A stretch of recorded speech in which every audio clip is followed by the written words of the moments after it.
The advice and opinions expressed by the host of Autism Live and her guests are meant solely as suggestion and should not be in any way construed as child-specific advice. The Center for Autism and Related Disorders advises working with a board-certified behavior analyst who has experience with autism before starting any intensive behavioral intervention. Any choices you make in determining your child's treatment are completely at your own discretion.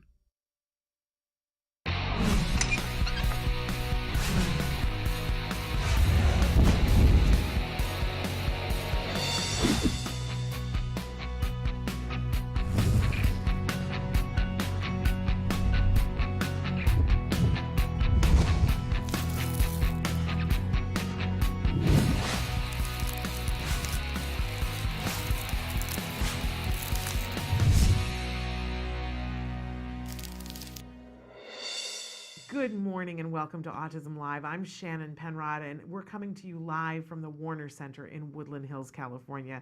We're thrilled to be here. This is our home. This is also the home for the Center for Autism and Related Disorders headquarters, their world headquarters.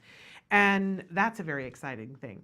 We're going to be live with you for the next 2 hours and I'm excited about that. In this first hour, we're having Ask Dr. Doreen. Dr. Doreen Grant-Pichet is joining us live to answer your questions in person, and we're excited about that. Then in the second hour, Nancy Allspaw Jackson will be joining me. I understand that we're having Vince Redmond, a licensed marriage and family therapist. He's out on the road, but he's going to join us to give us a bit of inspiration. And then we have Haley Moss, who's going to be with us, author of this book, Middle School, The Stuff Nobody Tells You About. And then we have a bunch of news to cover as well. So that's all going to be happening a little bit later on. But we always like to remind you that this show is meant to be interactive. We love it when you guys talk to us and you share your thoughts, your feelings, your questions, and concerns. So Samantha's going to show you some of the different ways that you can connect with us here, while I'll remind you that our homepage is autism-live.com. When you go there, lots of things to do. But if you'll click on the triangle that's on the computer screen, that will start the live show playing. Or you can watch the most recently recorded live show without having to do anything else. If you want to go back in time and not leave that site, all you have to do is go to the memo tab in the upper left-hand corner, and that will show you the 100 most recent shows. If you want to go further back in time, head on over to YouTube, where you can see our vast library, and it's vast, library of videos covering every topic imaginable, and you can use the search feature to find what it is that you're looking for. Now, to the side on our homepage, to the side of where the show plays, is something we call the live feature. If you'll put your cursor in the first box that says your question, all you have to do is type and hit enter. That will send the message here to me, and in that way you and I can have a conversation, and you can have a conversation with our experts in almost real time. It's totally free. You don't have to have a username, a password, a credit card. You don't have to figure out what those little letters with crazy things in front of them mean. We're not trying to prove you're not a bot. Just write and hit enter, and it shows up here, and it's very gratifying for us and hopefully for you as well. All right, my friends, I'm so excited that she's here with us this morning. It's time for Ask Dr. Doreen. Dr. Doreen Grant-Pichet is the Dr. Doreen is an expert in autism. Doreen Grant-Pichet. Dr. Grant-Pichet. Dr. Doreen Grant-Pichet. Dr. Doreen Grant-Pichet is a visionary in the field of autism. Now you can ask her questions on Ask Dr. Doreen. Welcome to Ask Dr. Doreen. We're here with Dr. Doreen Grant-Pichet, and I'm so excited to be here with her. Good morning. Good morning. And we weren't able to have you last week, but we had Evelyn Kung fill in for you. I know. So nice. Well, we always Actually, say. I think I've missed 2 weeks in a row now. Oh, is that true? I think so. Well, it's just been other stuff has happened. And we always say that we know that our experts, there are other things that you guys can get called away for that are all about the kids, and we always defer to that. But whenever we have you, we're grateful to have you. So Thank you should you know so that. much. I'm happy to be here. And I want everybody to know, if this is your first time watching, Dr. Grant-Pichet is a true expert in the field of autism. I believe the preeminent expert in the field of autism. She's been in this field for 40 years now? Yes, this 40 year years. It's 40 yeah, years. Yes. Which I know, you look at her and you think that can't possibly be true, but it is all the 40 same. years. And that she has been treating individuals, young children all the way up through senior citizens.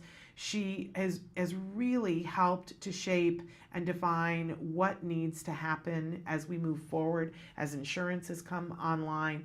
And I really do believe, and I get to meet a lot of people, Dr. Granpeesheh, but I really do think that you are head and shoulders above people in terms of understanding what our kids need Thank you. all different places on the spectrum and what our families need. Thank you very much. Thank you. Are you kidding me? Appreciate it. I appreciate you. So, and I appreciate you being here and her having the time to take with us in this format, because I don't know of any other format where it's interactive, where you can ask an expert of her caliber questions. Now, we do have the little asterisk that no expert can give individual specific advice in this particular format, but if you'll write in a question, be as specific as possible, and then it's like getting to pick her brain on it, and there's no hefty bill at the end. No, absolutely. Yeah, we're happy to help it however we can. Well, so appreciate you.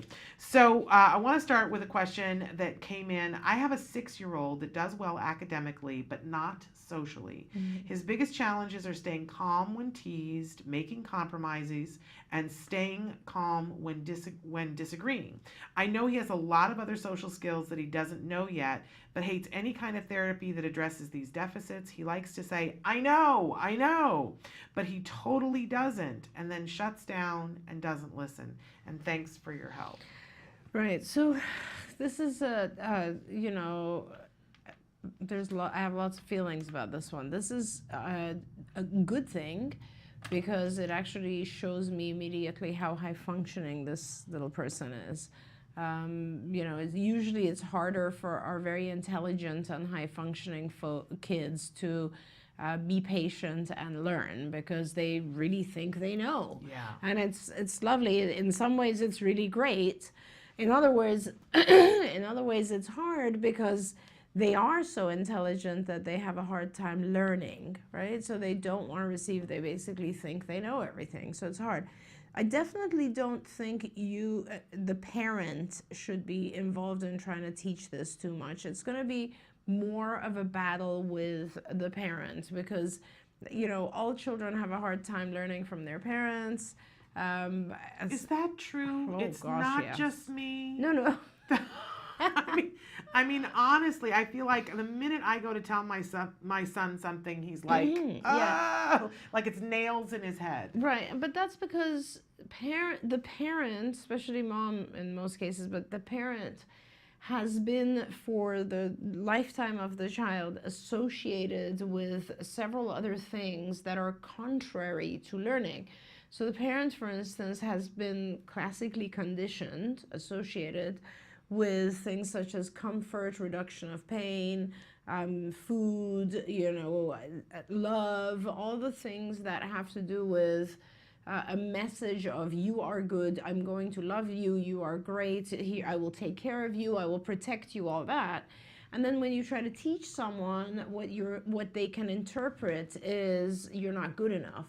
And the conflict between there's something actually wrong that I'm trying to improve, and I love you, you're perfect, is too much of a conflict. So our kids have a hard time learning from us because they've just become accustomed their whole lives to receiving the kudos, you're amazing, you're amazing. Okay, that so makes sense. it's just the conflict, right? Yeah. It just, you know, we're conditioned to see our parents. So this is good parenting. You've given love and care.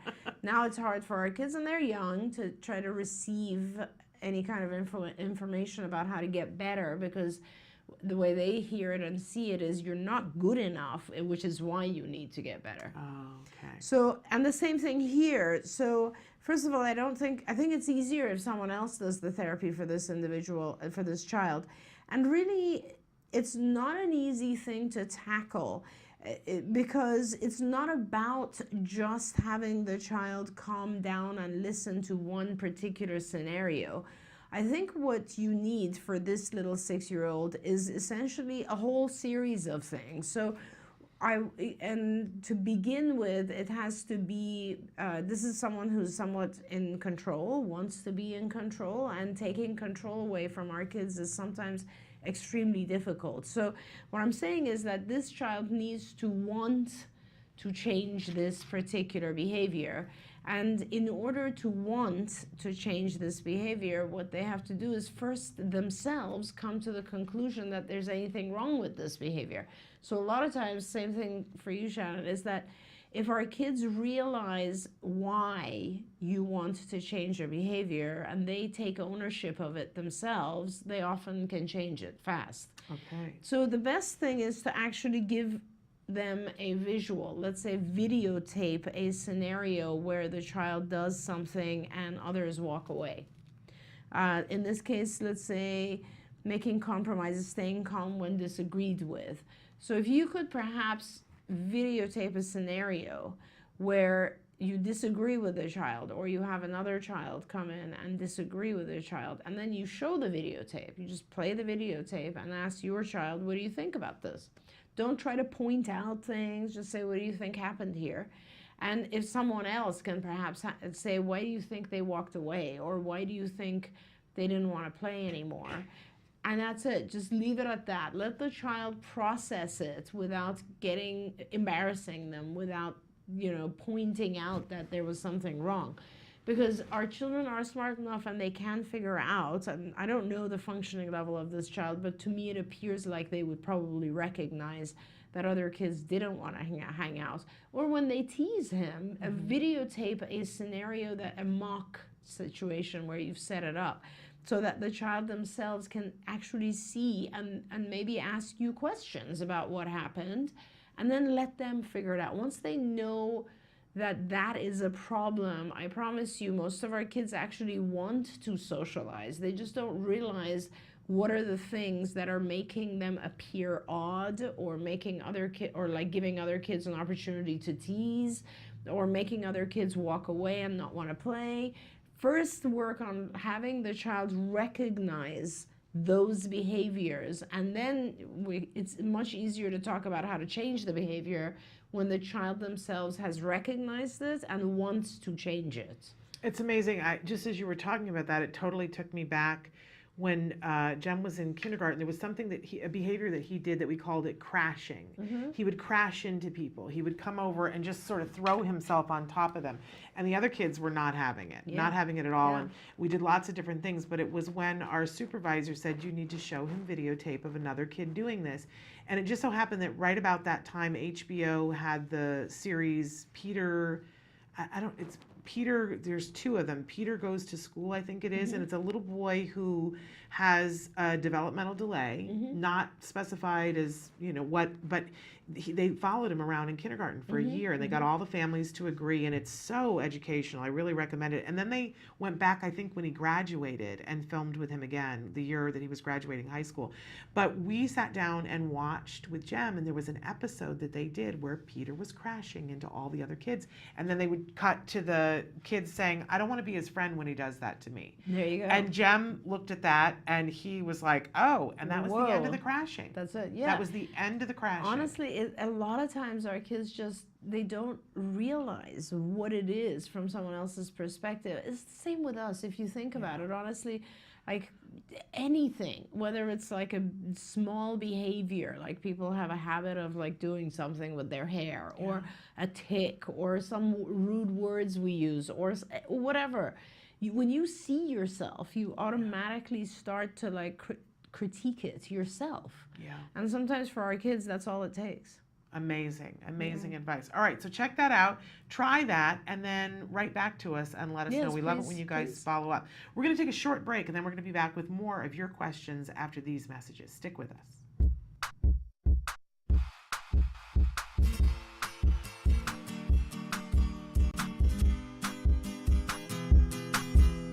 Hi guys, welcome back to Smarty. This month we're going to be making a mandala.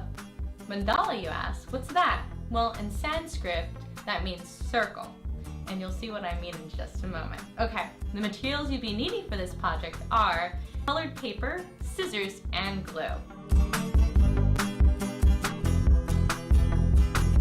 I'm assuming a lot of you guys have made paper snowflakes before. Well, this is the same idea, except for we're going to be doing it with A, lots of color, and then B, we're going to be layering it up.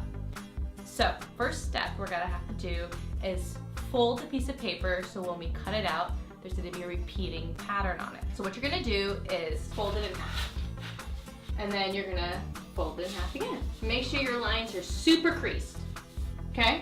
And And you're gonna keep doing this. You're gonna keep folding it in half as many times as you can possibly fold your paper. So now that this is folded in half as many times as I physically can fold it, I'm gonna take my scissors and I'm gonna cut out the excess. So here's the paper with all the excess cut off. If I open it up, boom, it's a circle, but it's missing all the wonderful patterns in here that repeat. So let's fold it back up. And what we're gonna do now is we're gonna cut the shapes in it, kind of like a snowflake. So get creative here. Remember, don't go all the way through, or else you're gonna just cut in half. So have fun with it. Okay, since my paper is, as you saw earlier, double-sided with different colors, I'm gonna cut out the center part and I'm gonna flip it. I know that sounds crazy, but you'll see what I mean in a second. All right, so let's open this up and take a look at it. Ooh, so you see that? I've got a perfect circle with a repeating pattern, exactly what I wanted. All right, so I've cut out the center part that I cut out for my whole circle, and let's open it up. Look at that, it's another circle, but it's smaller. I'm gonna take this and place this in the inside. So the basic idea of the mandala is you're gonna take your construction paper, fold it like I just showed you, and then cut different sized triangles, which will turn into circles, so there'll be layers of colors with the pattern. And of course, while you're doing this, you can talk about colors and to have them work on their cutting skills. So now that I've cut out several snowflakes, I am going to start gluing them down on a piece of paper. Here's my mandala. It looks pretty finished, and it can be. But if you have an older kid and you really, really want to hone in on working on pattern making, you can take this little scrap pieces that you cut out and have them add to the pattern themselves. Well, I hope you and your child enjoyed this project and learned a lot from it. Until next time, guys, craft on. When you see me flying by your side. Welcome back to Autism Live. We're here with Dr. Doreen Granpeesheh for a segment we call Ask Dr. Doreen. Dr. Granpeesheh is answering your questions right now. There are lots of different ways that you can connect with us on Facebook, on Twitter, on YouTube, on our homepage, which is autism-live.com. Just write in your questions. And we had a question that came in. I'm going to start skills while we wait out almost 3-year-old girl's diagnosis. When teaching basic compliance, my daughter will scream and cry for up to 30 minutes and make herself throw up.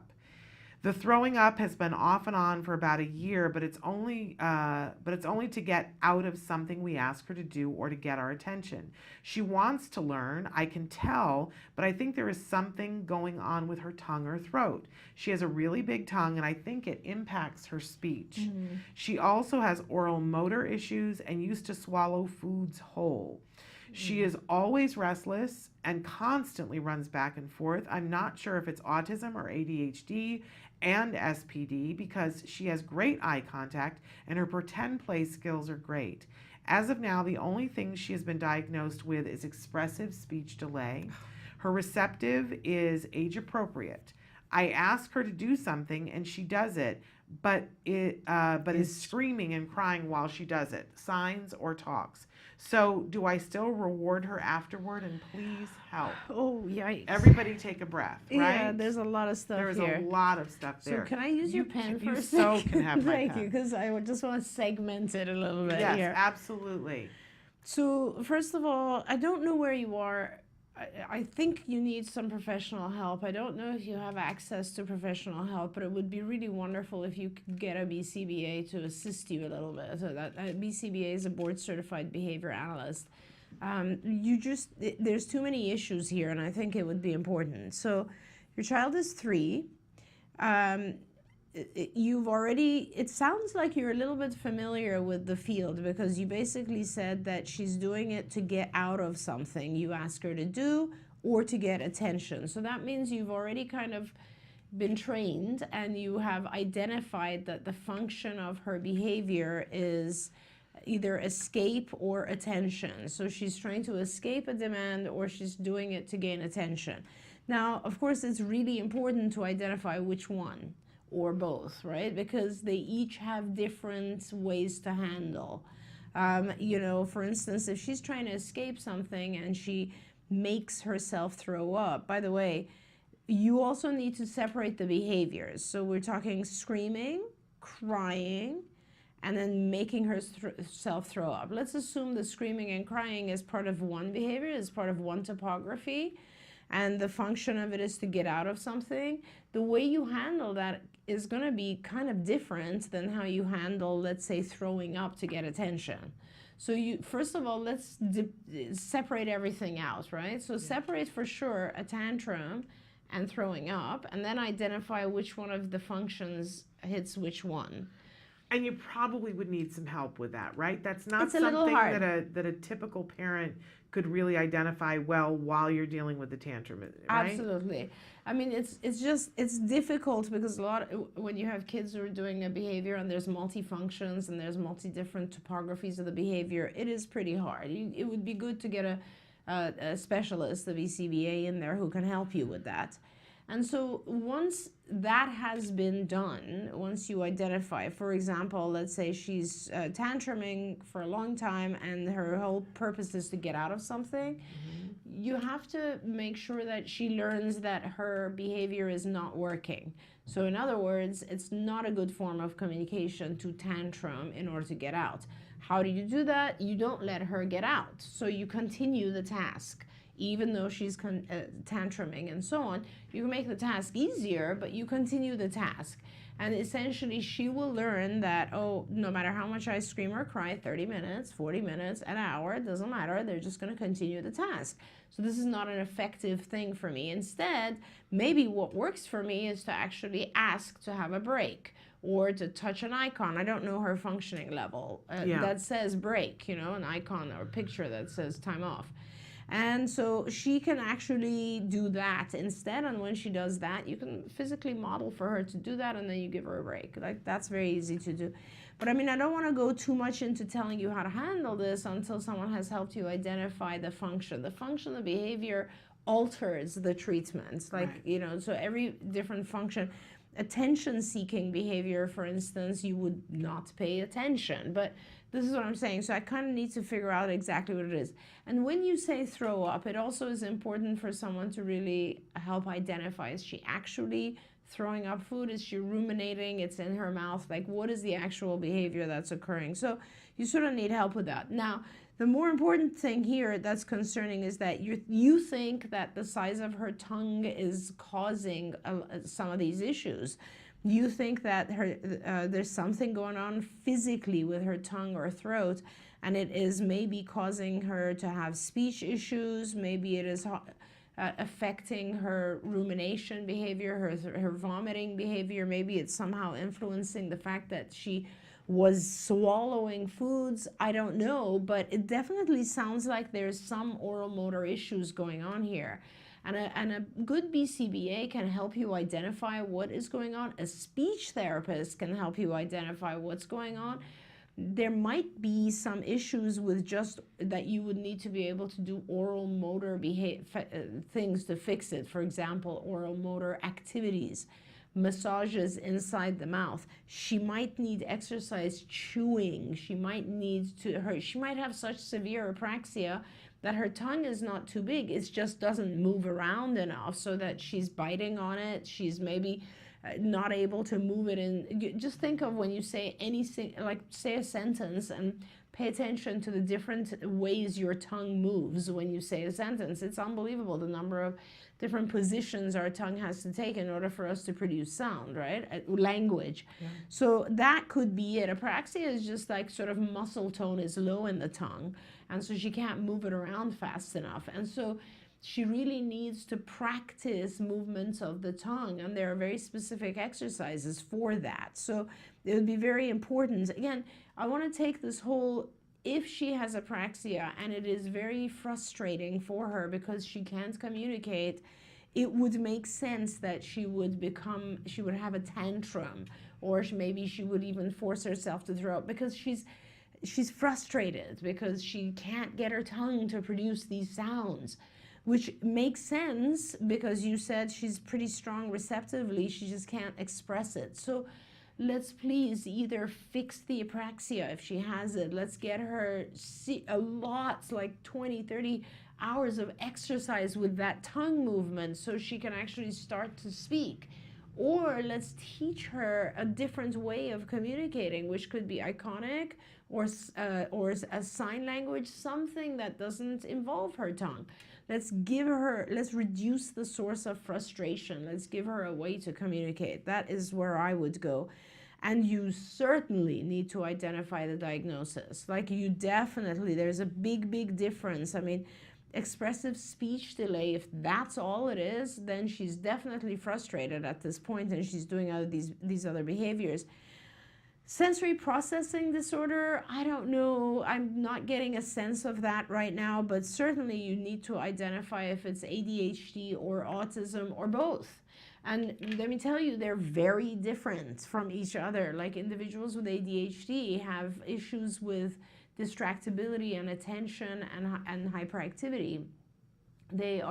Individuals with autism have issues with actually understanding the information that is coming at them. It's quite a different level of disorder. So please go to a psychologist, a licensed psychologist who can practice, or a psychiatrist or a neurologist, and they will help diagnose and give you a better diagnosis. If she only has expressive speech delay and she's really having these behavioral issues, then she's seriously frustrated with not being able to express herself. And you need to either get her tongue working so she can have speech, or you need to move to a different form of communication.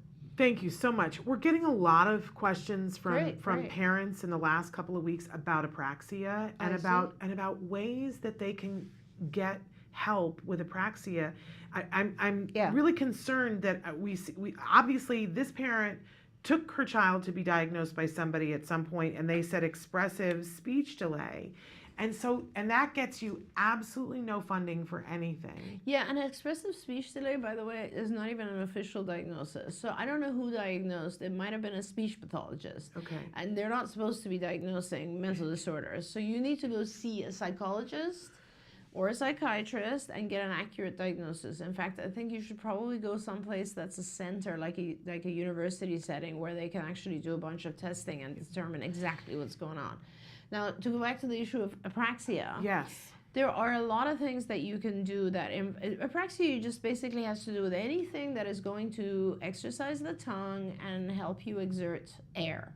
So exercise the tongue, you can begin with imitation of tongue movements in front of a mirror, or just imitation, where you teach the child multiple times a day. You know how this is kind of always makes me laugh, because I used to have a friend who would do facial exercises where you will stick out your tongue and move it, and try to touch your nose with your tongue, try to touch your chin. And that is the type of exercise that actually also helps strengthen tongue muscles. But in addition to just moving your tongue, and this would be multiple times a day, a lot of this exercise, and you would have to speed it up. So it's not just a matter of going but it's actually moving your tongue fast according to a pattern, right? So not just random movements, but according to a pattern. And then also it's a matter of doing things like massage and vibration inside. Nook produces a lot of these things. You can actually order a lot of these types of things. There are small items that vibrate inside the tongue. They actually make the tongue move faster and vibrate away, etc. Then there's also the whole the activities that involve things like chewing. Yeah. Chewing gum, even. Chewing is something that helps us move our tongue a lot better. Blowing exercises have to do with learning to blow a candle, blow one of those party favor things, blow, then you have to work on things like sucking in air, so a straw. I mean, there's a whole array of activities. And usually speech paths can give you these things. You can look up online and try to get a series of activities, but it is all about the movement of the tongue and exerting air. Some of our kids need help with exerting air, and often I tell them to actually get the child to do some physical exercise, like jumping on a trampoline. And when they're breathing deep, then have them blow a candle and they will realize how to do it. It's so important, though. We had a comment that came in Laura Lee says, my autistic son is 25 and is still traumatized by the exercises that they did on his mouth, and so sad.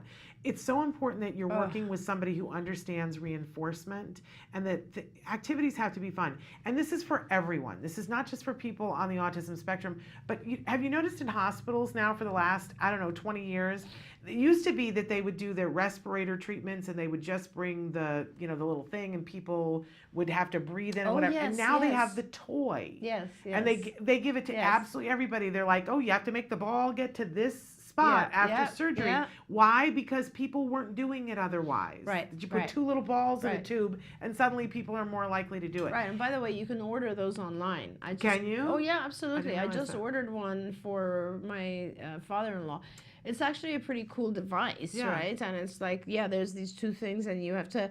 I think you have to breathe in, and it makes the ball go up. Yeah, Yes. it's pretty cool. And there's another one though where you breathe out and make it do things. Yeah. And there's all kinds of toys like that. These exercises have to be reinforcing to the kids. You have to make sure that whoever you get to do this understands that, because Definitely. there are some SLPs that are, we're going to do it this way and that's the way we're going to do it. You can't. Especially 25 years ago. I mean, I Yes. remember I knew an SLP who was actually very good at teaching kids in terms of what she actually taught them. But I do remember that parents would tell me that she would actually, put a thing Strap over them there, in, strap them in. Yeah. And I cannot believe that that's just, 25 years ago. But that's the kind of crazy stuff people used to do.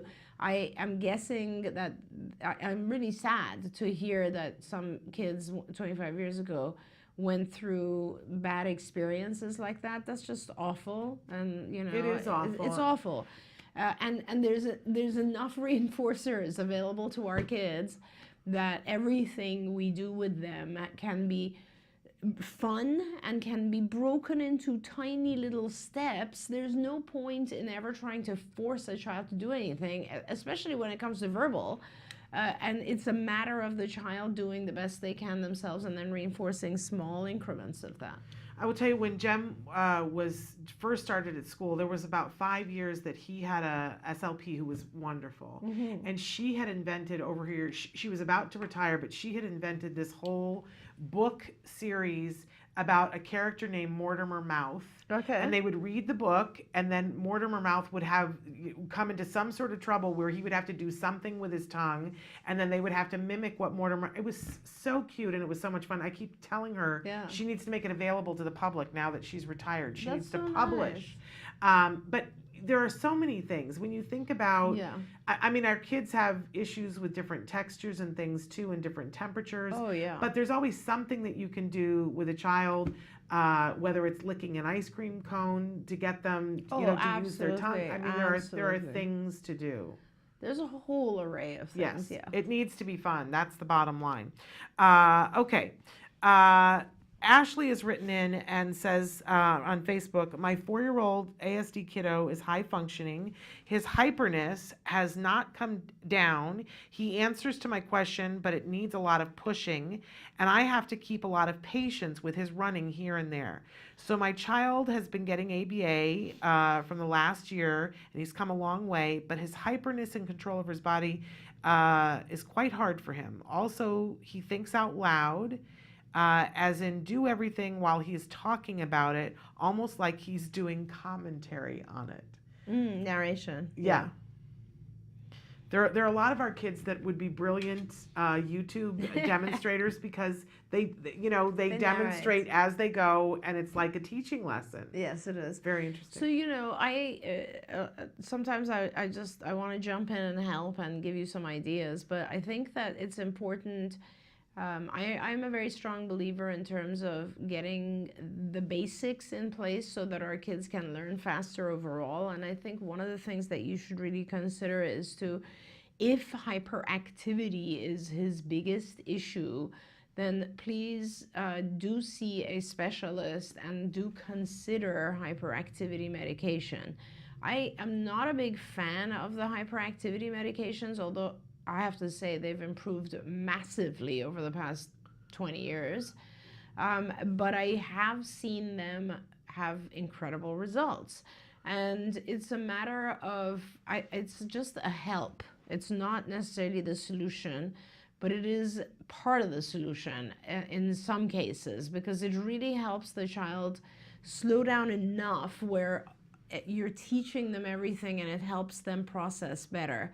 And it doesn't have to be lifelong either, because I think with a lot of our kids, if you slow them down enough, that they actually learn to see the world from a slower perspective and to learn things, they then enjoy that, and then they are able to control their behavior a little bit themselves.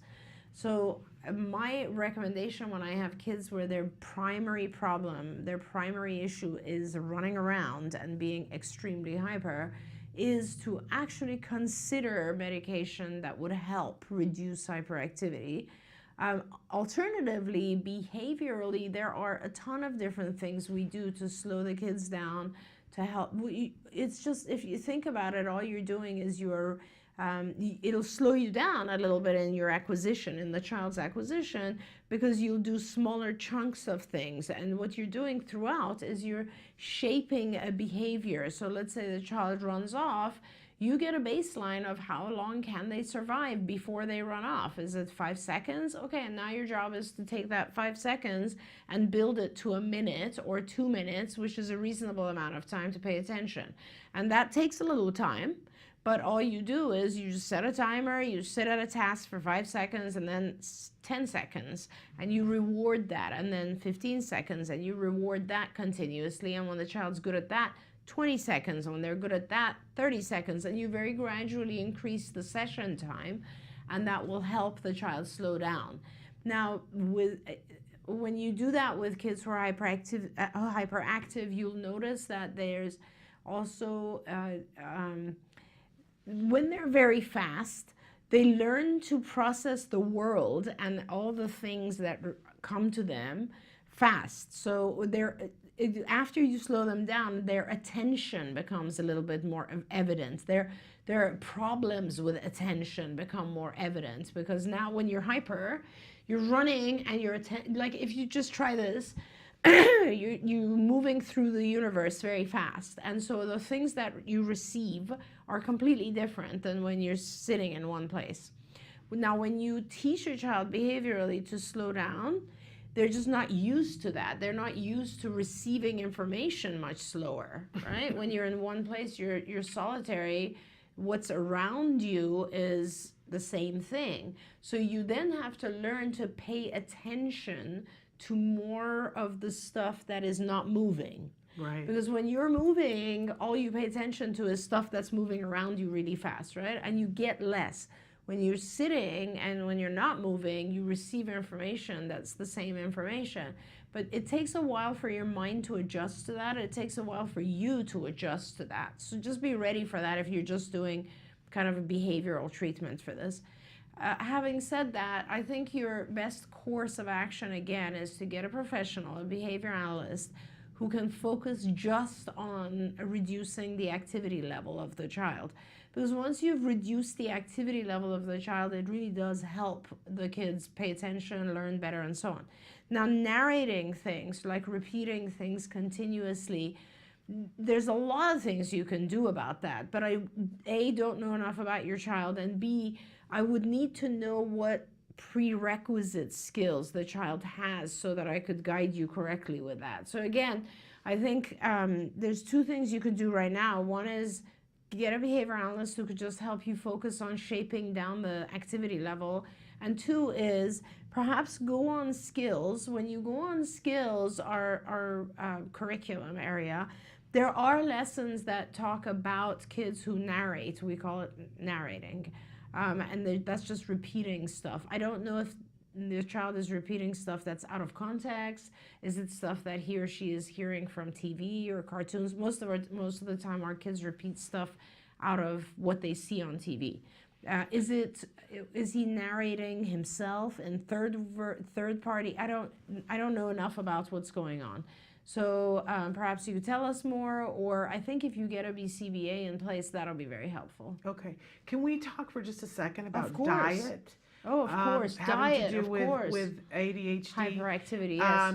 Because I This is a difficult subject, I think, for everybody, but there have been studies that have shown that there is a correlation between hyperactivity and pesticides in the child's urine.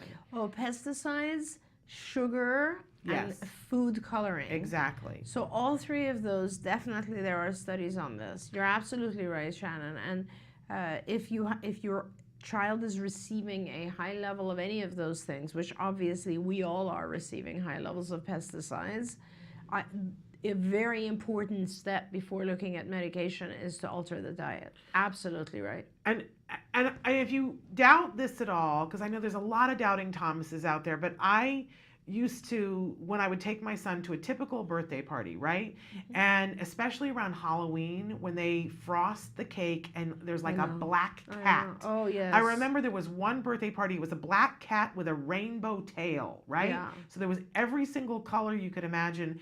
And my son was gluten-free and dairy-free, no artificial colors. So he wasn't having any of that. He, you know, he had this little horrible thing that looked like an asbestos tile that was horrible to eat, right?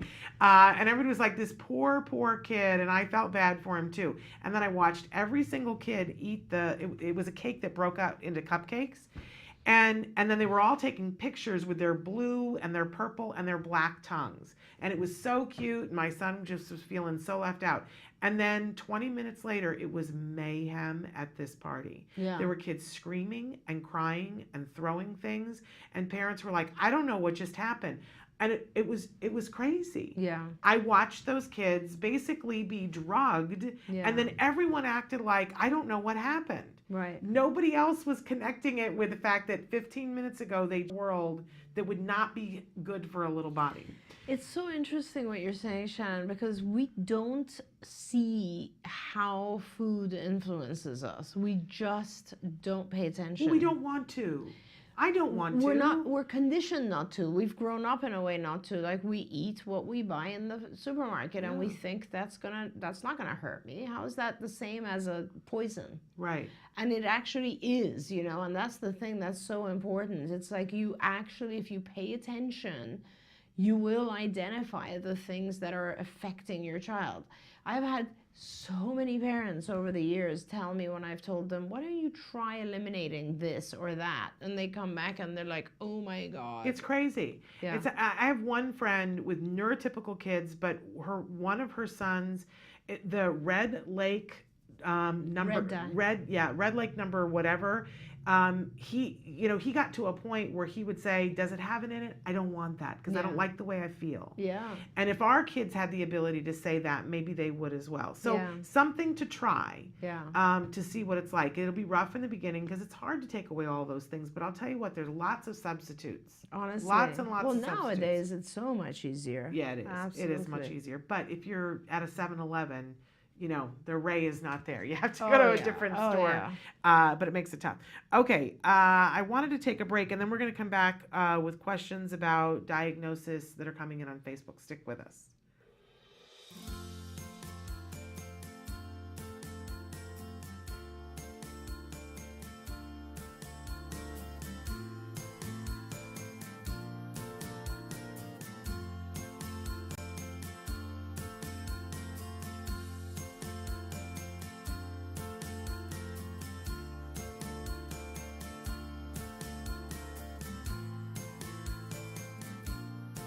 Inclusion is everything.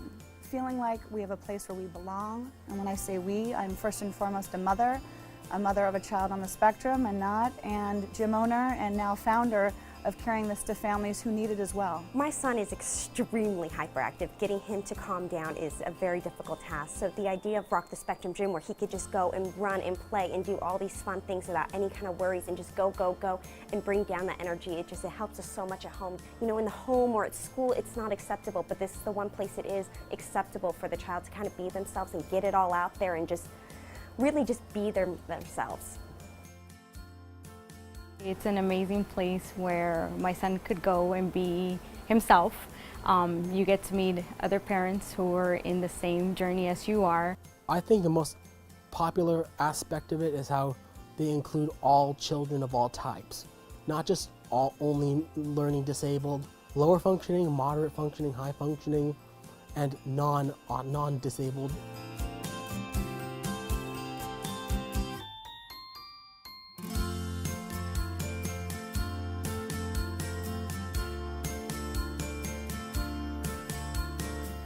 people there are so friendly. Everybody's like family. They always greet you with a smile. There's not one negative thing I could say about any of the employees. They're all absolutely amazing. So I think every parent should walk in through those doors and see what an amazing gym it is. Now a diagnosis meaning 1 out of 6 kids are in some way or form affected with sensory processing disorder or autism. That's why We Rock Now is on the rise. People want to be a part of it. People know that they have a community there. They know that they can learn more information about things that they don't know themselves or that they can share, build friendships, and basically get what you get in an OT facility, but it's not $150 an hour. It's $12.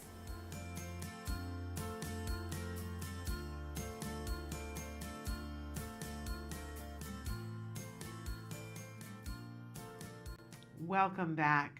We're here with Dr. Doreen Granpeesheh. She is answering your questions in real time. We had somebody who wrote in on Facebook with a two-parter. First, she said, can a child on the spectrum be diagnosed without any testing, just by observing and what the parents have told the child's doctor? And she says that her daughter has been diagnosed with ADHD. Yes. So is the that... answer is yes. So but you need someone who's pretty experienced. Like, I will not do testing. I am much more accurate than testing, but I've been diagnosing for, I don't know, 20 years, 25 years. So I know how to diagnose, and I know a child who is on the spectrum. That's all I do. So I kind of know. I wouldn't trust someone who's, it's not their business. Like another, I wouldn't really, like a pediatrician, probably, unless they're a developmental pediatrician and this is all they do, I'd probably suggest that they, or a psychologist who doesn't specialize in autism, I would not recommend that they diagnose without testing. Now, there's a whole bunch of testing. So there's questionnaires that are very easy to administer, like the CARS, it's a very quick questionnaire that the parent fills out. Or there's actual tests like the ADOS, which is you sit down with a child and have the child do a whole bunch of stuff. So there's a whole array of ways to diagnose. Or you could just do what I do, which is I have an interview with the parents. I always want to see the child, and I want to see the behaviors and so on, and then I check off symptoms for myself, and I know if there are enough symptoms. Right. So yes, it can be done. You need to have experience doing it. When I was much, much younger, I used to always administer tests too. Okay. And ADHD is the same thing. ADHD you can diagnose based on symptoms. Obviously, anyone who's a diagnostician who's licensed to diagnose, that would be a psychologist or a psychiatrist or a neurologist or a developmental pediatrician, pretty much. Those folks can diagnose this as long as they have enough experience. They can go through the symptoms with you. Now, with ADHD, the tests to diagnose, the assessments are mostly computer-based. So there's, like, let's say the TOVA or the CARS, there's the way that it works. You know what, when you go to get your eyes checked, there's a test where a little ziggly thing, you look into a machine and a little wobbly thing, and every time it comes up, you press a button, and that is showing if your retinal, like you can see things in the whole full visual field. Your retina works across the whole visual field. But for ADHD, the test is similar to that. It's like a screen, and a particular stimulus, let's say, I don't know, a star pops up amongst other things, and the child has to indicate when they saw that. And it's sort of, so it's basically paying attention to detail. That's what you're looking for on those tests. Okay. She then followed up again and said her daughter has been diagnosed as high functioning and has several symptoms, but it's hard for us to get to testing where we live. We would have to travel 2 hours away for testing. And not only that, there are waiting lists for testing. Yeah, so I don't know why you want to do that. Right? Well, I mean, if you don't, the question is why? Right? If you have a diagnosis, high functioning, we're not going to have high functioning ADHD. So it's going to be high functioning autism is what you're saying. Because ADHD doesn't have high or low functioning. ADHD has types. Okay. So it has the inattentive type, or it has the hyperactive type, or it has the combined type. Those are the 3 forms of ADHD. Okay. Autism also really doesn't have, it has severity levels. It's called Autism Spectrum Disorder, and then you have 2 numbers associated with it, which show severity levels. The first number has to do with the severity level in social communication, and it can be a 1, 2, or 3. 1 means it's very mild, 3 means it's severe and needs a lot of support. Then the second number has to do with stereotypical, repetitive, or sensory-related behaviors, and those are again 1, 2, or 3. So you have autism spectrum disorder, and you can have a 1-3 or a 1-1 or a 2-1 or whatever it is. Okay. And going back to the question that we had before with the apraxia, you know, it used to be when my kid was being diagnosed that parents lived in fear. You were going to get the appointment to go to get the diagnosis, and you would get the dreaded PDD-NOS. Because if you got the dreaded PDD-NOS, it meant you were no man's land. Your kid had issues and that they needed to be addressed, but you got no funding because PDD-NOS meant no funding. Now there's a rash where I'm seeing of parents that are waiting out the time to get the diagnosis, going in, coming out with everything but autism. Sensory processing disorder, apraxia, and then these parents are writing in and asking me, so what do I do now? And I don't Social communication disorder, that's the latest one. So what I would do is, I mean, again, waiting to have an answer from this parent, but if you have a diagnosis and you, because that doesn't exist anymore, Shannon, like right now, so the diagnosis is ASD and it includes PDD, it includes Asperger's. So that's not happening anymore, but it's these other things that are happening. But I don't know, like, so if you have, we just need to know what you have and why you're questioning it. Like if you have a diagnosis, but you think the diagnosis is not valid, then yeah, I would go get testing. If you have a diagnosis, but there's some other aspect of it that's problematic to you, then write into us. But my question is, if you go and you feel that the diagnosis is accurate, they say apraxia, or they say sensory processing disorder, you're not going to qualify for a prescription of ABA. No, you're not. So what do you do then? You get treatment however best you can. You are going, by the way. You go for grants. Well, no, here's what I want to say. So this is the good news, I guess. When the whole mental health parity thing happened, what has happened since then is that you actually can get therapies for all of those mental issues, right? So apraxia and such is a speech delay. So you have some coverage for speech. Most health insurances do, Medicaid does, etc. So you actually go through speech services and you get that. If you have other things like sensory processing disorder or social communication disorder, what I would do is I would look online, I would pull up the DSM, Diagnostic and Statistical Manual, definition of social communication disorder or sensory processing disorder. Nobody knows your child better than you do. And if that thing explains your child, then that's what you have. So you're good with the diagnosis, and now you still can go and get ABA. You're just not going to get an intensive amount, which probably you don't need. But all mental disorders, and very gradually this is now happening also for ADHD, we also could be treating all these other mental disorders as well. You do have some coverage. Okay. So that's good to know. Yes, that's really helpful to me. Yes. But now this mom did write back and she said, I didn't know if it was okay to say she has it without testing. And she says, we have been criticized by several friends. PDD-NOS is what her psychiatrist diagnosed her with. Now, we have to put the asterisk there, that can't be recent, right? Because it could be because the psychiatrist could be ill-informed. So for a long time, at least 5 years. 5 years. Has it been 5? 2013. Has it really been that long since PDD-NOS has been gone? Okay. Yeah. It's just that it rolled out slowly, so it feels more like 3 years. But it was 2013.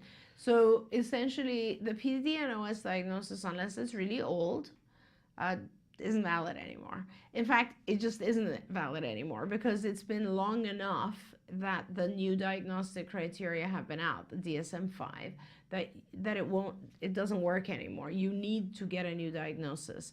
And if a psychiatrist diagnosed you recently with PDD-NOS, go to someone else because clearly they're not on their game. Wouldn't you call your insurance company and say, I'm not gonna pay for that appointment?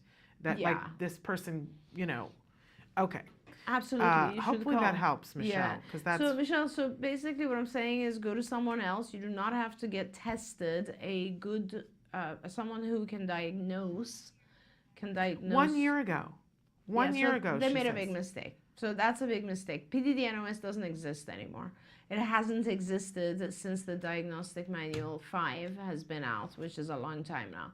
So, sorry, you really should. That's so frustrating. You should go back to that psychiatrist and say, hey, dude, this diagnosis you gave me is invalid. It doesn't exist anymore. Like, either don't charge me or refer me to someone who can diagnose you. Or crack a book every once in a while. Yeah, good like, Lord. Like heavens. I don't mean to laugh because that's a year that family has been in no man's land. That's very frustrating. But I would absolutely call the insurance company too. All right, we only have 2 minutes. I just want to do a quick follow-up. Sure. There was the mom who had written to us about a month ago about the daughter, and I'm just going to give warning, adult topics here, that was masturbating and sticking her hands underneath her arms. She gave us a follow-up. She says she doesn't, you asked if she would check to see that she doesn't have a yeast infection or a UTI. She doesn't.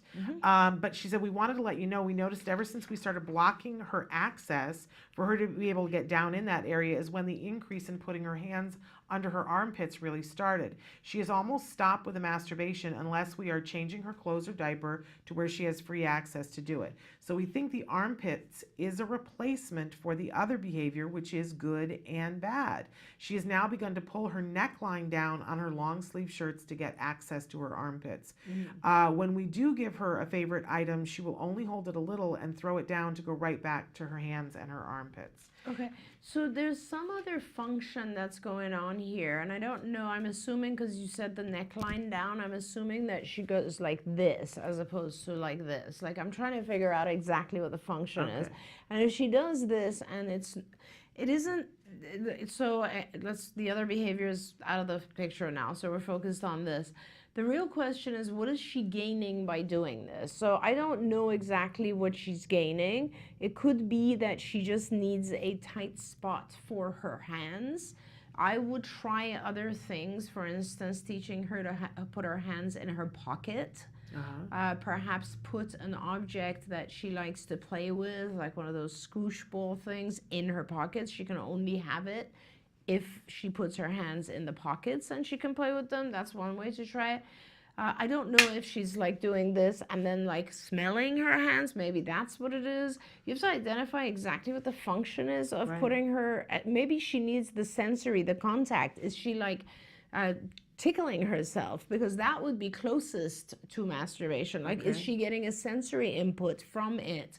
What is it that she's gaining from it? Because whatever behavior, appropriate behavior we try to replace it with, has to produce the same function. Okay. So moving it along, we've gone from the one behavior to the other behavior, which means that she can, so maybe we can move this to yet another more appropriate behavior. Absolutely. Amazing. We're out of time, and I'm so sorry because I'm having such a good time talking with you. So and much. I appreciate all of you guys for writing in your really wonderful questions. Thank you so much for being with us. We'll see you next week. Absolutely.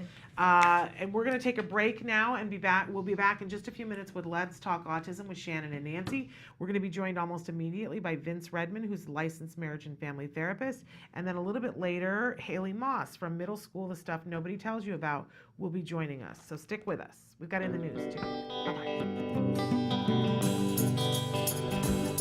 I know a cute little blue-eyed boy, and his name is Jack. Jack Riley. He got a big, warm, blue-eyed soul that makes your heart beat fast. Exciting. I say Jack, Jack, Jack is my buddy. Jack is my buddy. Everybody around is so down with Jack. My birthday today. Yeah, can we celebrate our birthdays together? Our birthday buddies? Okay. Wear hats. Should everyone wear hats? We need some more friends for the hat. Here, you want to give hats to everybody? 1, 2, hey! Yay! One's for Christmas and one's for your birthday, okay? So go ahead, rip it up. Yeah!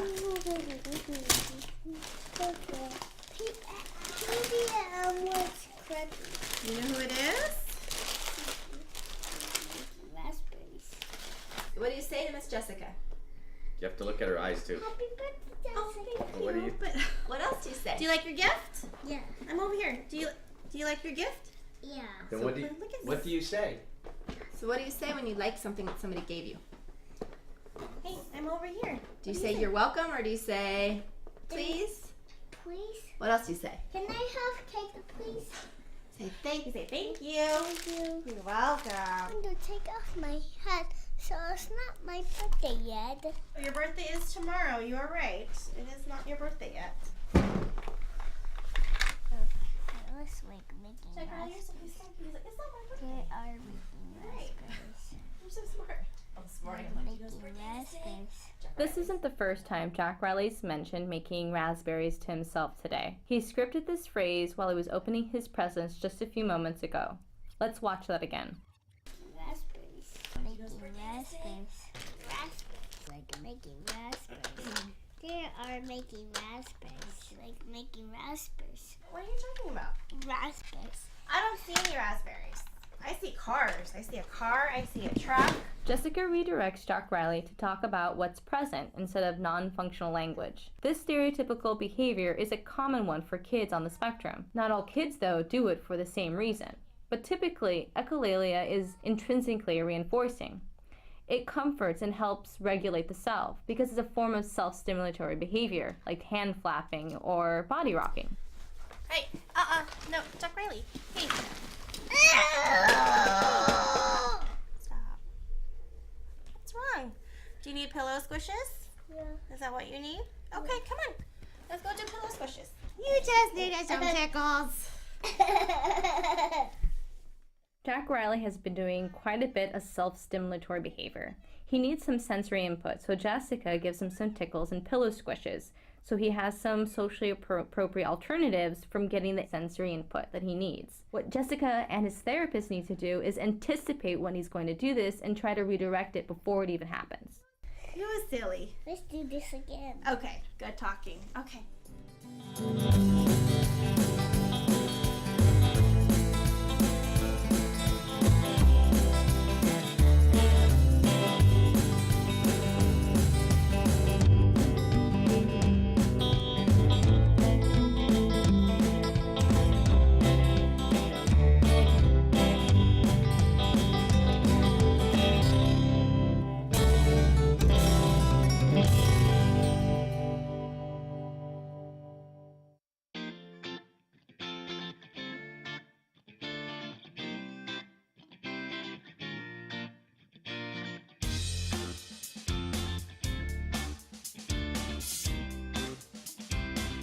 My name is Nancy Allspot Jackson. I'm the Executive Director of Act Today, and I'm here to support this amazing cause for military families with children with autism. Most military families move on average every 2 years. Oftentimes they have a parent who's deployed. With 1 in 68 military children being diagnosed with autism, it's just more critical than ever that we give them the support they need for care and services. This is the 8th year of our run. It's always a great event for the San Diego community, the fitness community, and the military community to come out and support military children with autism.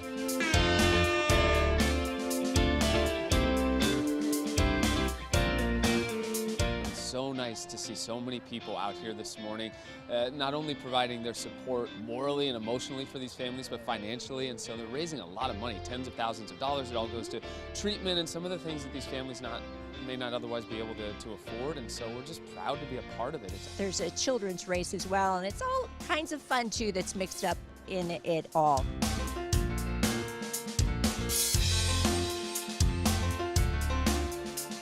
This is our 8th year being the title sponsor of the One Hope Act Today Family 5K, 10K Family Festival.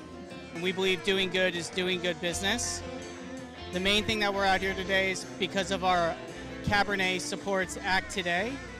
And with our Cabernet, we donate back towards Act Today, and we've donated over 2,000 hours of ABA therapy.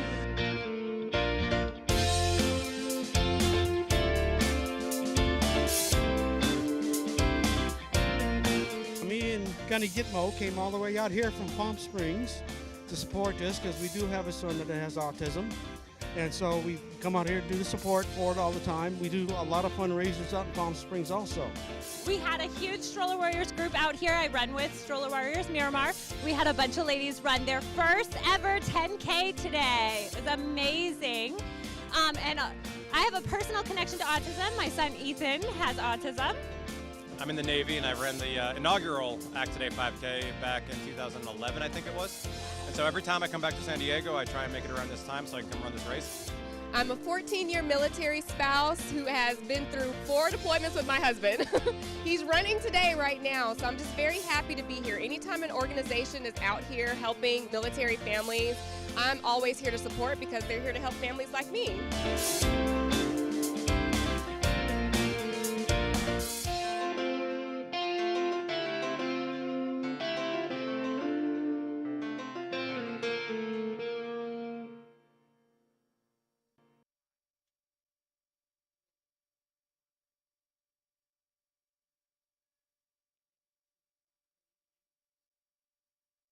A lot of adults don't really believe kids. They'll think, kids are kids, what are they talking about? But when a child stands up for what they believe in, it's so strong and powerful.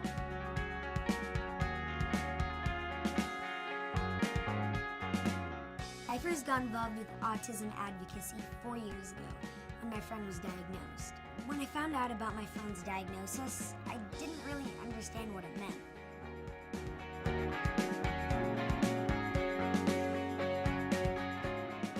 But it didn't matter to me or change our friendship. I didn't look at her any differently. We still had so much fun together. Now I know that she experiences life a little differently than me, and that's okay.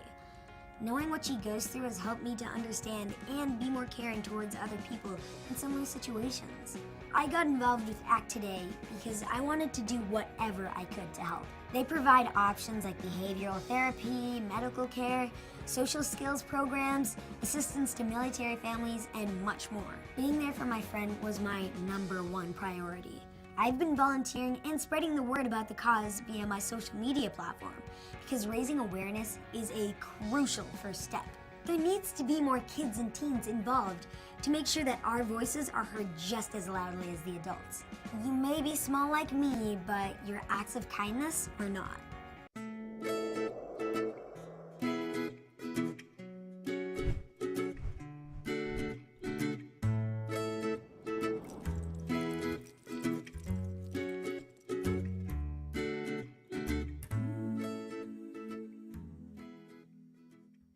Good morning and welcome to Let's Talk Autism with Shannon and Nancy. I'm Nancy Allspot Jackson. And I'm Shannon Penrod, and glad to be here with you. Good to be here with you. And we have a guest who we're going to jump right in. We're going to do our news a little bit later because we've got Vince Redman on Skype right now. He's coming to us from Colorado, right? Yes. And I was just telling him that's where I went to graduate school. I love Colorado, and I especially love the Denver metro area, which is where he's at. And Vince, for those of you who don't know, is a licensed marriage and family therapist. He's somebody who did ABA therapy for many, many years at the Center for Autism and Related Disorders, then became an LMFT. He's sort of the perfect combination, right? Because he gets it. He gets it on all fronts. So Vince, we welcome you back. Hello, how are you guys? We're good. Good to have you with us today. Good. I actually can see me for the first time now. Okay. You're looking very handsome and spiffy, as always. It's different for me, doing it from my laptop and having the view coming up my face. It's an okay look. Thanks for being with us today. We thought we were going to take on the subject of siblings because there's a lot going on with the sibling equation. And it's something that Nancy and I were underprivileged in this area, that we only have our only children. And so we thought you could give some good advice for families that have siblings, and one of the sibs is going through ABA therapy, but the other ones aren't, because it can be a rough time. I think the biggest thing, the first thing that always comes to mind is making sure that they're involved in the treatment, either it be through explanation. Now again, it could be a younger sibling or an older sibling, and we have to obviously look at what's age appropriate for them at the time, but making sure that they understand what's going on now to their level, so that there's tutors that come or there's therapists that come to work with them to to help him speak or to help him write or to help him be a great big brother or a great little sister or what have you. But keeping them involved, answering their questions, being open to any curiosity that they might have, not only to their sibling, but to the process as well, because there's a lot of change that happens when ABA programs start for their sibling. There's all these new people, and they have to go to centers, and they have all these. A lot of times, the siblings are being brought to these and being kind of carted along, and so we have to make sure that we give them explanations. We do talk to them about things, and to be proactive about it, not reactive, not always wait for a question. Give them that education. Talk to them about it first. Make sure that that they know that this is a positive thing, that where we're going is good, because a lot of times there'll be this question and kind of, is this is something wrong? Why are we keep having to go to these things? What's wrong? But if it's like, no, we're going there to learn, and we're bringing our brother here to talk better, we're bringing him here to learn how to play toys like you do, and that kind of thing, it creates a very positive environment and a really good opportunity for relationship building between us.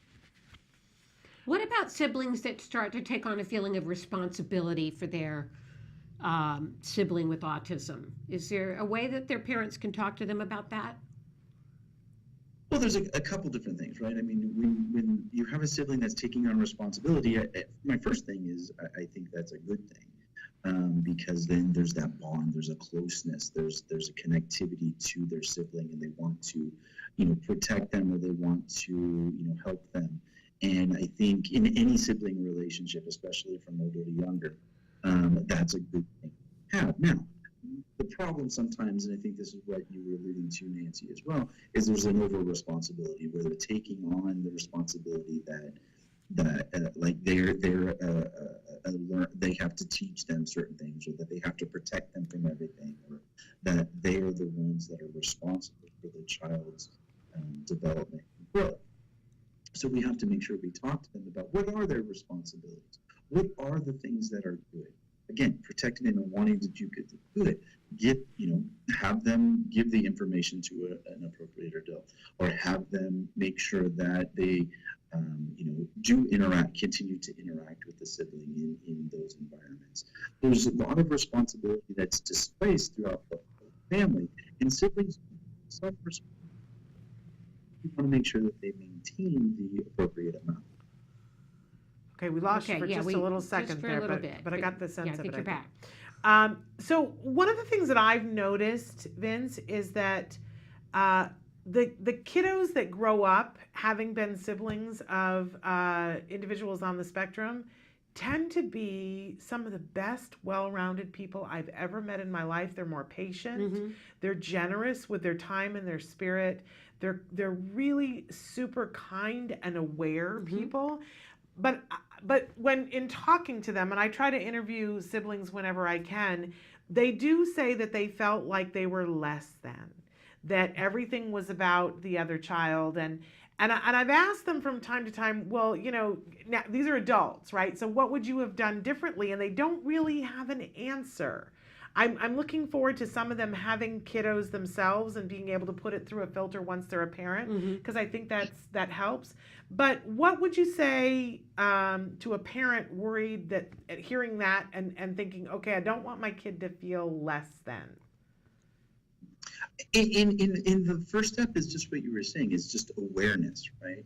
Awareness that the other siblings are aware that there is a lot of time and a lot of parental efforts being put into the other child, right? There's appointments, and there's sessions, and there's therapy, and there's schooling and meetings, and a lot of stuff that does take away. So going back to what I was saying earlier about communicating that, being proactive, don't just assume that the child is okay with this, even though they might not show any behavioral displacement or any behavioral problems.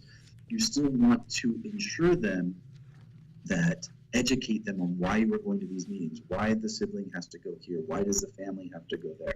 That education and that communication at a fairly early age, I think, is extremely important, because then they're always in the know of what's going on. Plus, they're encouraged to ask questions. So we've opened up a really good communication pathway.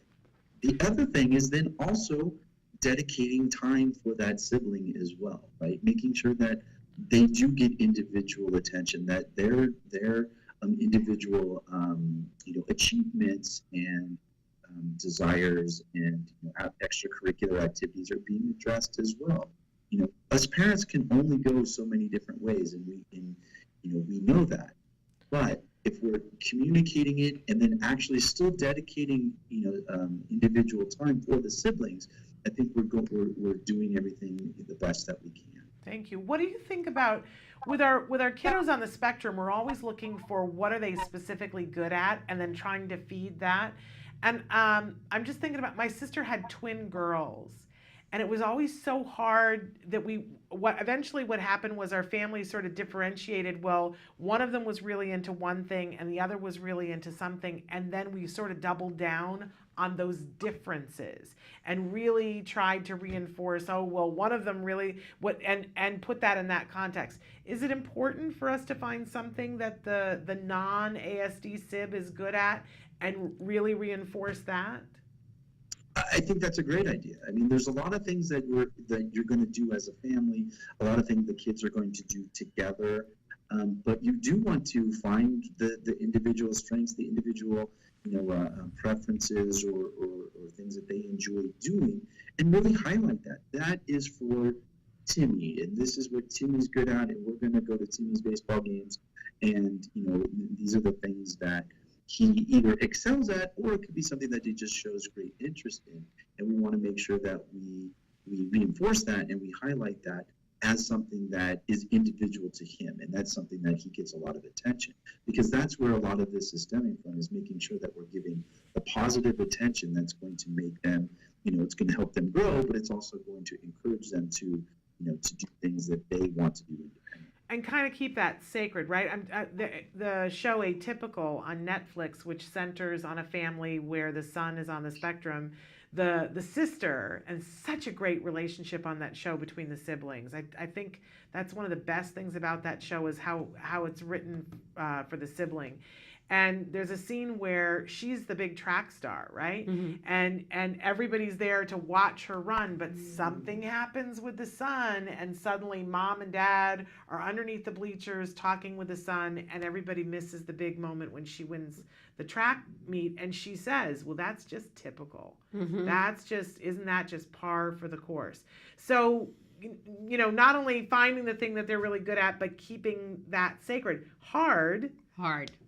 But making sure that you promote that and don't soft pedal that for something else, right? Right, and like you say, it's not perfect, right? I mean, like the scene in the show that you were referring to, again, those things happen, and I'm sure it happens to her and it happens to all of our families more often than we want it to. But that doesn't mean we stop. It doesn't mean that, because sometimes I think the first reaction is, we're not going to go because we don't want him to throw it, or we're not going to go because we don't want to interrupt. I think that is we want to still encourage families to continue to go to the track meets, continue to go, because the child is going to see that dedication, that persistence, and that they do genuinely want to be there. And sometimes they have to go into the bleachers, sometimes they have to take a walk, but you know what? There also is going to be times they're going to see her win the race. There you go. Okay, well, thank you, Vince. Those are all good points. And any families out there with siblings that are listening, we know it's tough to balance it out. Can't even imagine. Yeah, so as Shannon and I said, we don't have that situation with only children, but kudos to all the families that are trying to keep a balance in the family. And I love what you said, Vince, about including the kids, because I think that's super important. The truth is that a sibling can end up being one of the best therapists on your team, and if they're reinforced properly for it, they will enjoy it as well. Right.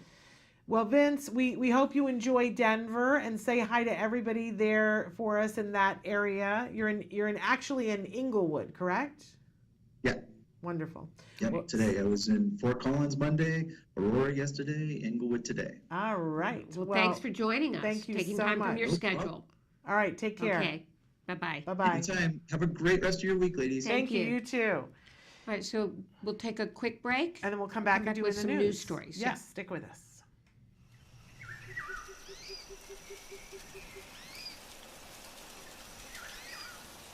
We're very excited because we're in the Noah's Ark exhibit and we're here with Jason Porter. Thank you for taking us on this tour. Oh, thanks for having us. So you're going to show me around a little bit and show me some of the secrets of the Noah's Ark exhibit, right? Yeah, I'd be happy to. Cool, let's go. Yeah. So Jason, tell us, this is an amazing space. Why is it so incredible for children? One of the values of the Skirball Cultural Center is taking care of the earth and one another, and so this idea of repurposing materials that would otherwise be tossed off was a big component to how we design the galleries. It's based on, certainly the story that everyone knows is the one from the Hebrew Bible, the story of Noah.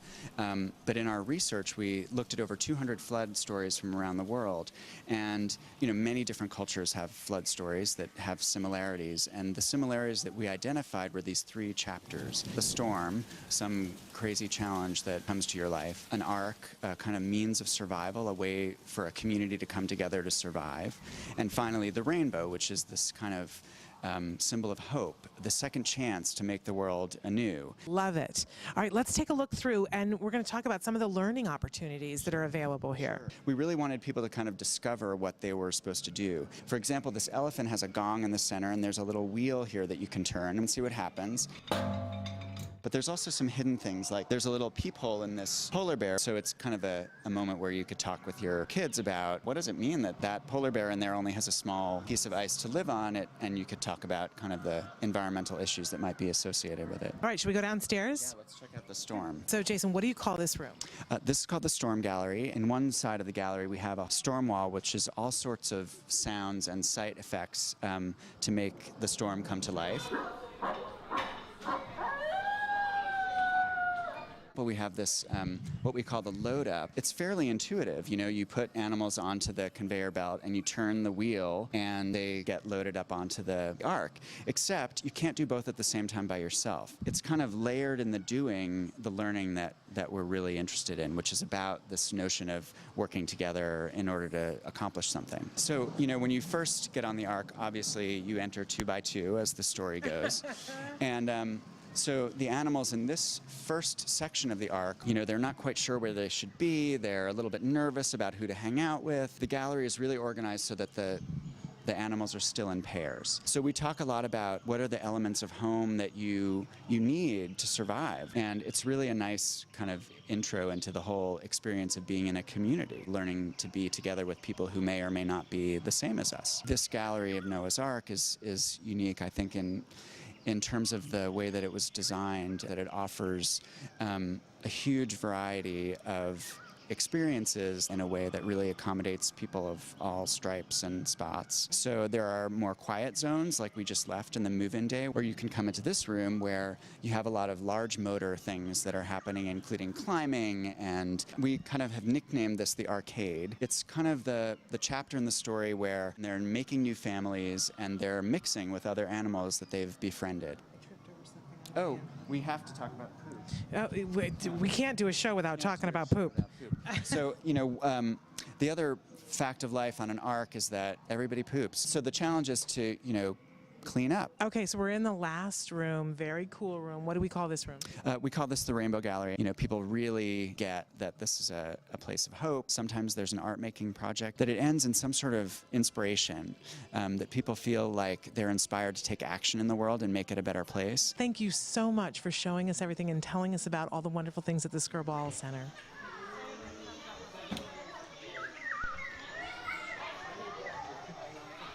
If you come to LA, you really need to put that on your list. Yeah, I've got to go see it. Oh my gosh, it's one of my favorite things. And, you know, you go there and they only let a certain number of people in every hour, which is a really lovely thing. So it's never so crowded that you can't play with the things. And I love to go sometimes. I mean, I've gone with a wide variety of people. I've gone with kids on the spectrum, kids not on the spectrum. I've gone with little kids. I've gone and seen senior citizens that are there without kids. It's a really incredible exhibit, you guys. So much fun. They do a really good job there. So definitely check that out. But we've got some in the news, and you know, I always try to do a nice mix with good stories, bad stories, and always end on a good story. I have failed you completely today. It's all bad. There's nothing but bad. Yeah, so these are some very gird your disturbing loins. stories. Yes, it's very upsetting. The first story is girls with autism at a high risk of sexual abuse from a very large study, 4,500 people. And this is women with traits of autism or ADD as well, report having been sexually abused as a child, many women. It's upsetting to me that it's from Spectrum News, and they say it's unclear why girls in these conditions are at heightened risk for sexual abuse. But if you just like take it apart in the math, girls in general are more likely to be abused. It doesn't mean that boys aren't abused, but girls are abused more often than boys. They are. And anybody who has any kind of a physical or mental disability is more likely to be abused. Right.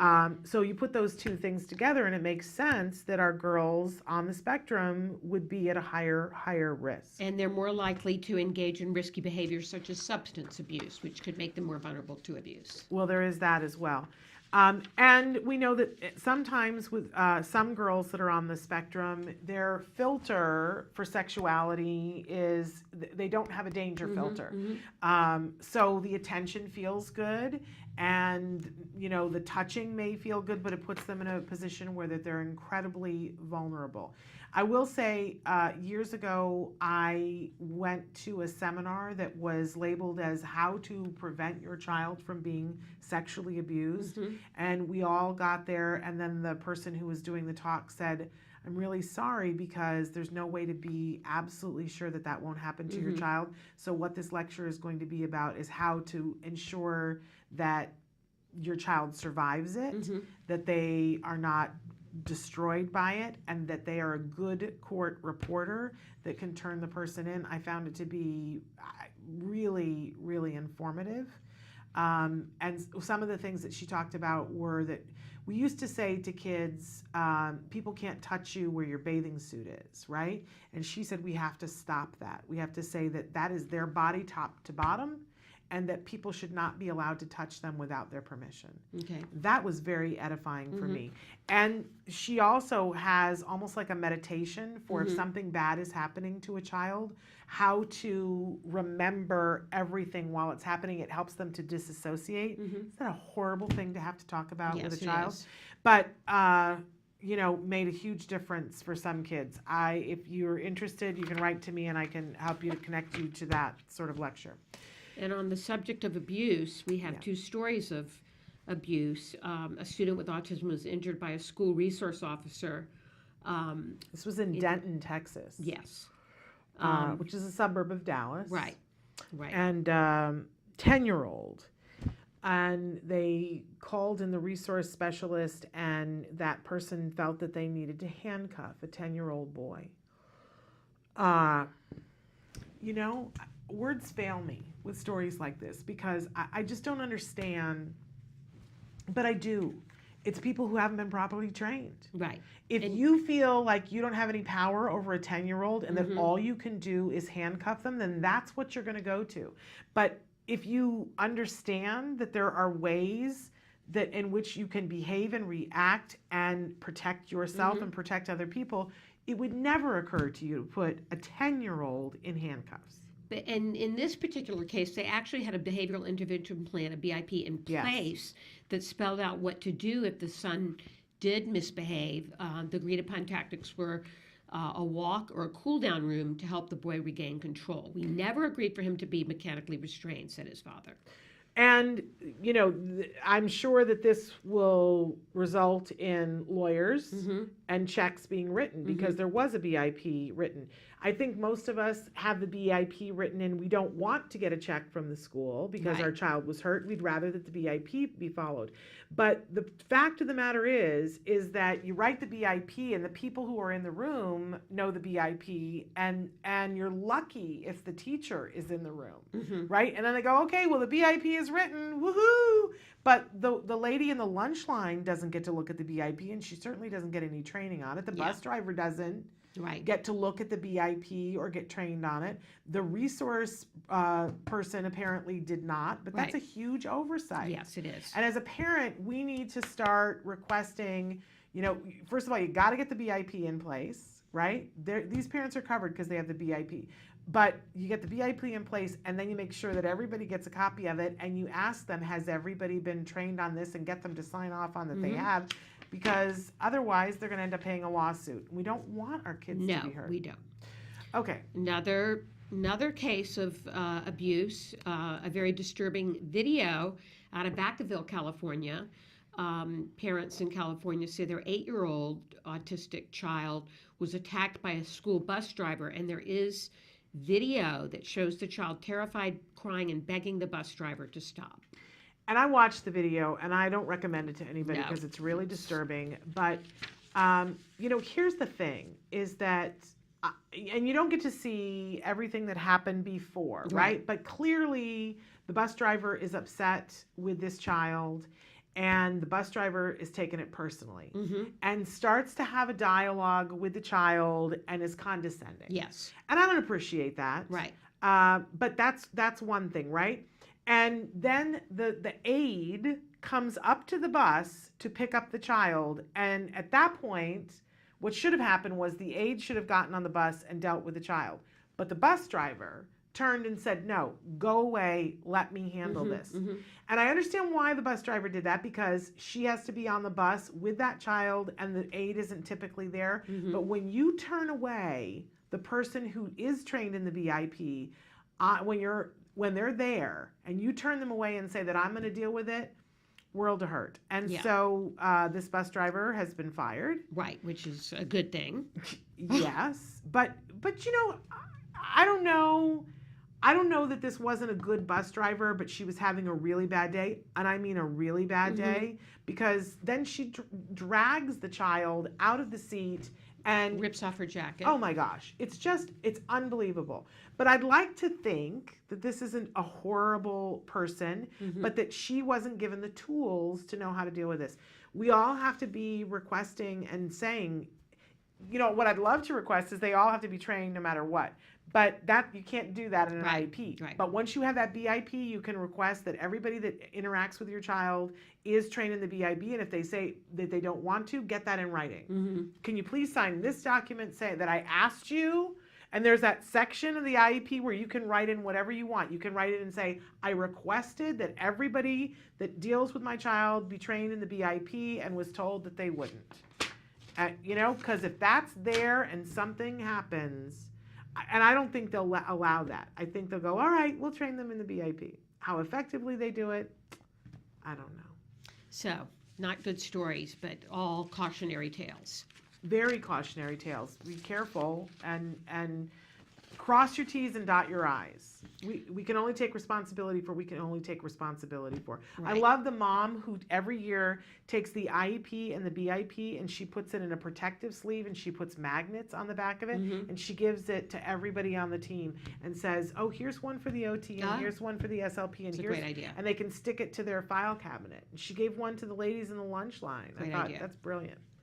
All right, Absolutely. so we have actually now to turn to some good news and some positive things. We have a wonderful guest, Haley Moss, and she has so many accomplishments, this young woman. Yes. It's just unbelievable, her resume.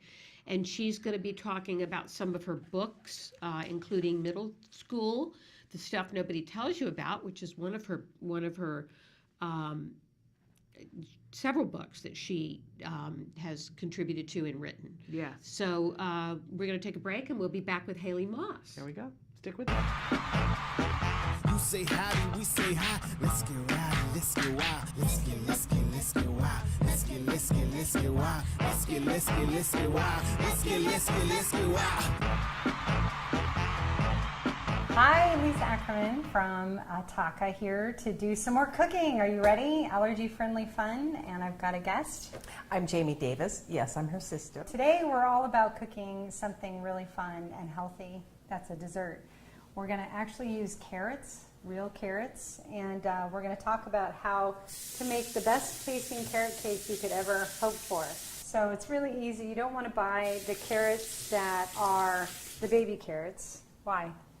Well, those aren't really carrots. What they do is they take carrots, they mush them all up, they take whatever the carrot looks like, they throw it in a bin, they bleach them, and they process them, and then they have a little machine that makes them into little formed baby carrots. So really not born that way. So this is what a carrot really looks like? Yeah. Awesome. Good to know. So I just want to show everybody how to make really simply. We just washed off the carrots. They were really dirty from the farmer's market. And we're going to throw them in to our food processor. So what's good about the food processor is that we can go for a really fine grade. So I'm going to go ahead and add the 3 cups of carrots. Then the next thing I'm going to pull in is our gluten-free, casein-free flours. I'm using a protein-based flour. Bob's Red Mill is great. I also have my flaxseed meal and pure cane sugar, that's organic. I cut it down already, so you don't need to cut it again. And one of the reasons why we like to use organic sugar is because, once again, most sugars on the market are bleached to make them look perfect. Yeah, we don't like perfect. No. We like ours. That's why we like each other. All right, so we've added our baking soda, baking powder, xanthan gum, nutmeg, and salt. Now, again, why we use the gums is that's the ingredient that actually holds the flour together. Regular flour automatically has that gluten. This is the replacement to the gluten. These are the secret ingredients for the cake itself. 3/4 cup of the crushed pineapple is in there. That gives it a beautiful texture and flavor. And now what I'm using is the oil. What are your favorite oils, Jamie? I like using coconut oil any chance I Yes. get. In fact, coconut oil would be excellent in the carrot cake. Now what I did was I reserved a little bit of the oil and we placed it in the bottom of that pan so it doesn't stick. Yep. But we love the baking stones. Yes. Why do we love the baking stones? Evenly cooks. Yes. And easy cleanup. If you like crispy, you got to get a baking stone. I also feel that they're less toxic. So now I'm going to cook this thing at 350 for about 35 minutes. You really want to get it golden. Let's get it in there. Awesome. So now that we got our cake all done, let's get on with the frosting. Coconut oil, probably the best thing in the world you can eat. It's so good for your brain. One of the best oils that we can use. So I'm going to use a 1/3 cup of the coconut oil. And then we're going to do 1 teaspoon of an organic vanilla, Madagascar, and make sure it's alcohol free. And then what we're going to do is add 16 ounces of organic powdered sugar. And we're going to add our 4 to 6 tablespoons of coconut milk. I'm using the whisk version here on the KitchenAid, which will give it a nice mix. All right, so if you get any on the sides, you just come on in with your little spatula. And this makes the best frosting for the cake. So we're almost done whipping it up. And voila, we are talking good stuff right here. We have the best situation for the best birthday cake, especially if you want to deal with something that perhaps has a little less sugar. You've got a great cake that no one will know the difference. I'm not a decorator. I don't like to decorate. I just want to eat it, and I don't care what it looks like. Ask my family. I'm a family with autism. I just want to eat the cake. Are you ready to do this? It can be your birthday. Yay! So to me, this is so good. It's meant to be gooey. As you can see, but what I love about this is a great birthday cake with extra frosting to make your kids happy. A little less sugar and a lot of love.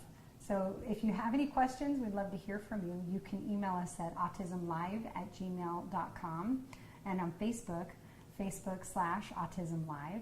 And then you can reach me and Jamie and get some more ideas from the taco recipe side. So let's have some more cake. You say howdy, we say hi. Let's get rowdy, let's get wild. Let's get wild. Welcome back. We are welcoming Haley Moss via Skype. She's coming to us from Florida. She is the author of Middle School, the stuff that nobody tells you about.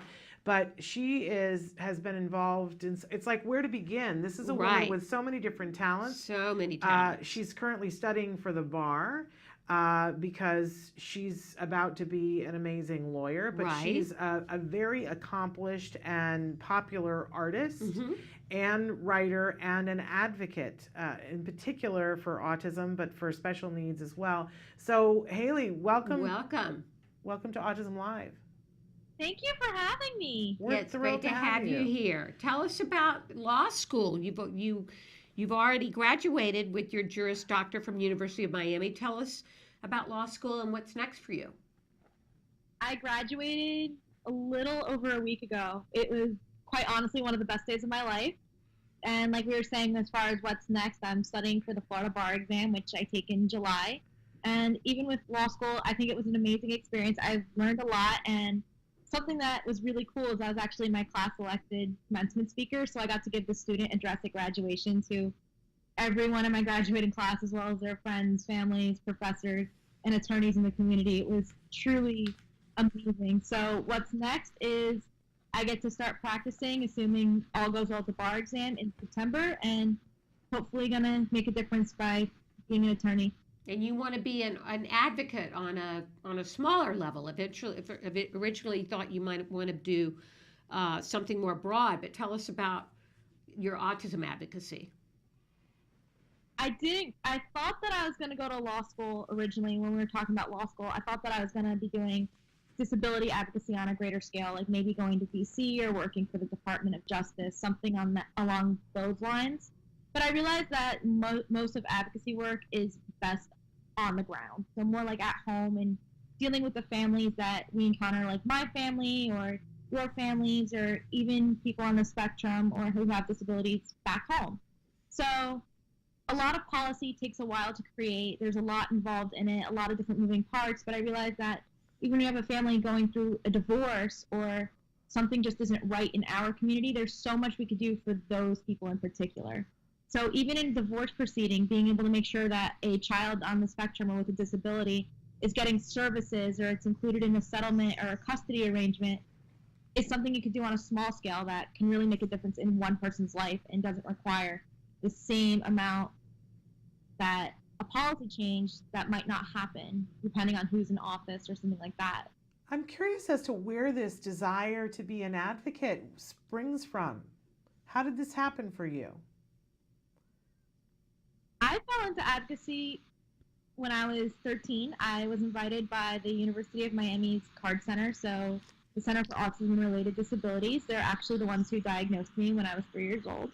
And they invited me to go to the Autism Society of America conference. I was 13. It was in Orlando, close to Disney World, so, you know, sounds like a great time at that age. And I went. I was on a panel, and I was the only girl. I was the youngest one, and people were listening to what I had to say.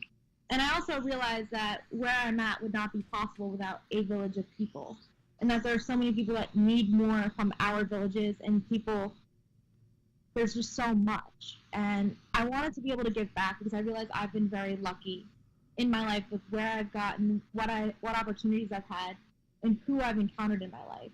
And you have encountered some people. We should. Yeah, we have a picture of you with Bill Clinton. With some of your artwork. There we go. There it is. Mm-hmm. Is that J-Lo there next to him? That's J-Lo. And who's the other gentleman? I don't recognize him. The other gentleman, I believe, was a teacher from the New York City public schools. I'm not 100% okay. It's been a couple of years. But pretty impressive. You've been moving in some pretty high circles. You are successful in all the different ways that you can be successful. And I'm sure when you just said that you were diagnosed at 3, that there were some people who went, wait, what? Right? So But talk to them a little bit about how does autism affect the way you see the world?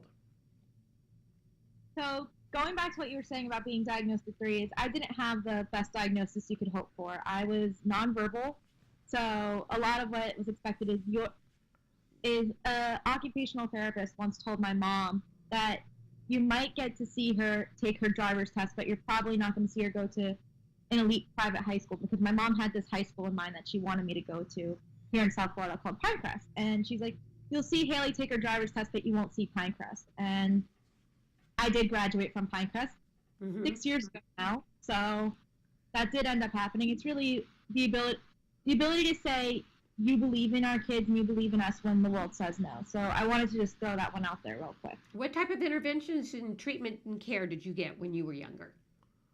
I got, I guess what now is known as ABA, but growing up I've always heard it as floor time. So like my mom would play with me and all that stuff, and we did a lot of rewarding with Beanie Babies. Right. So I had a very extensive collection of Beanie Babies as a little kid. Right. Because my big fan of rewarding proper behavior and things that were expected with toys and stuff. So I always did very well in school, like in the classroom and all that. So it was mainly social stuff as I got older that got hard. Right.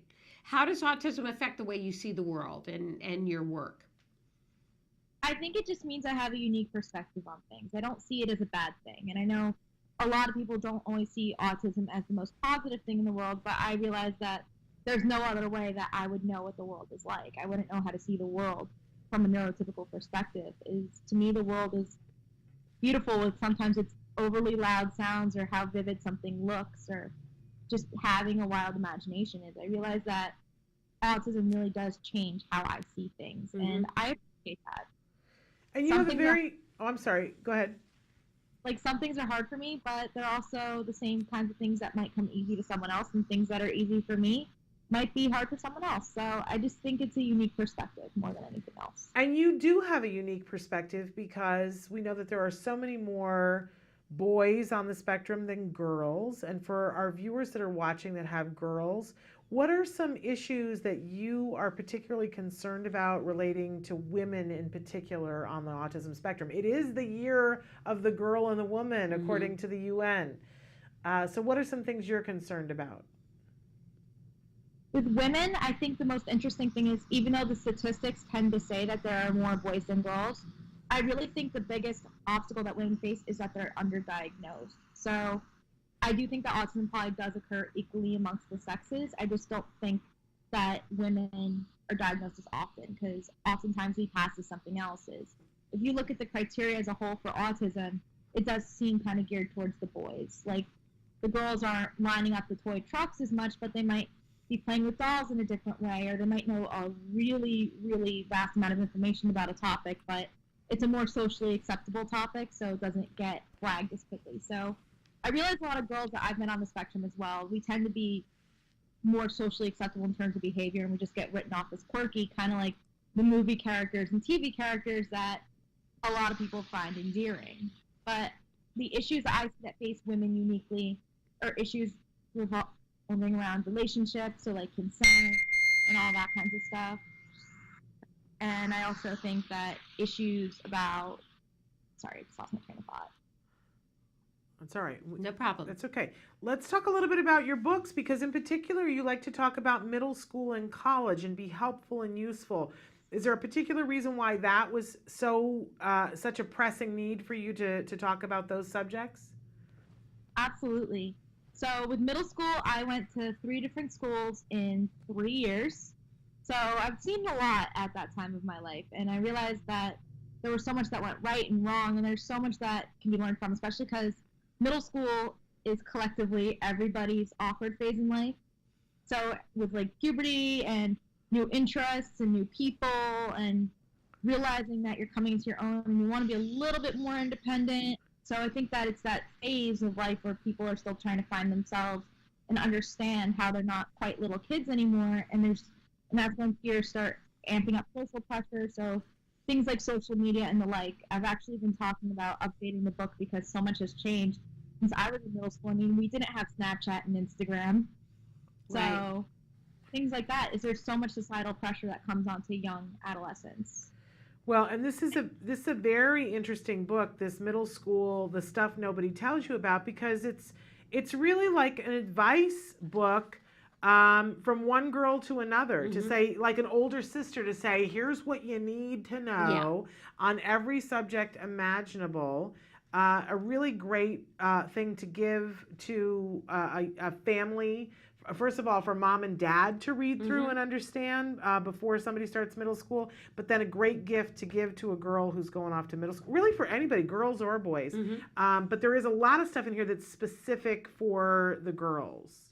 That it's amazing how specific you get. I just opened up the book and there's this section on making friends, and it gives some suggestions for conversation starters with friends. Very fascinating information about instant messaging, texting, and cell phones. It's a good book to get for your girls on the spectrum middle school years. But let's talk a little bit about the artwork, and Samantha, show us some pictures. Where do you get the inspiration for your artwork, Haley? Just overall around, I just think of things a lot. I'm very active imagination, always was that way. And I also love looking at things like fashion. I love looking at TV. I love just consuming media, if that makes sense. I love getting to just see stuff. So, and then I realized, as far as originality goes, I think that my style is very unique, but I realized that I am just a collection of things that influence me too. Your drawings are very whimsical and very magical in many ways. Thank you.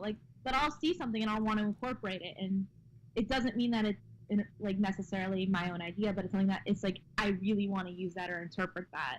So I was in New York City a couple weeks ago, and I got to see all the modern masters at the MoMA, and so I got to see Monet's Lilies and Starry Night, things like that in person, and it's wow, I want to incorporate some of these elements of how the paint is on these things, certain things like that it's impossible not to be inspired by. So it really is just a collection of everything. And I realize sometimes I've even gotten inspiration from ads on TV or in magazines or on social media. It's crazy.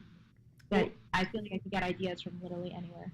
I can't wait to see how you're inspired by Monet. That will be really exciting to see that kind of art with Monet, a nice mix. We're almost out of time, but we're wondering if you have any parting words, any advice for parents or for other people on the spectrum. I think my biggest advice, if there's one thing I could tell people, it's trust yourself and listen to yourself. So a lot of people on the spectrum have a lot of gifts and talents. I tell parents, encourage your kids and other people on the spectrum to go for it. And if you are someone on the spectrum, to explore it and to enjoy what gifts you have to bring to the world. We need your perspective. We need your unique talents. We need all of that stuff that makes you who you are. Amen. I think that's really important. Okay. And another advocacy is to listen to our voices on the spectrum. Is at the end of the day, I am the expert on me. The expert on me is not going to be my parents, although they know a lot about me, but they also can't read my mind. And professionals are not the expert on me either. So I realized at the end of the day, listening to us on the spectrum about our experiences is probably one of the best things that a parent can do, as well as understand, this is how I see the world. This is why that the fluorescent lights might be too bright, or this is why it might seem super loud to me, or something like that. That makes being on the spectrum a little bit more of a challenge at times. So I think we're the best people to listen to as well. Absolutely. And I know both of us as parents, one of my favorite things in the world is when there is an individual on the spectrum who is able to convey those inner thoughts, because as a parent, isn't that what you want most, is to know what's going on and why, and to be able to communicate, whether it's verbally or otherwise. We want to know more. We absolutely want to know more. So thank you for that advice. Haley, where can we get the book, and how can we find out more information about you? You can get the book on Amazon through AAPC, the Autism Asperger Publishing Company. And if you want to follow what I'm up to, you can find me on Facebook, Twitter, and Instagram at Haley Moss Art, or you can check out my website at haleymossart.com.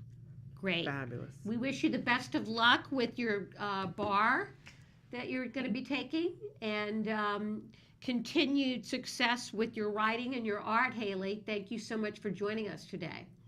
Thank you for having me. I really appreciate it. All right, take care. Bye-bye. Bye.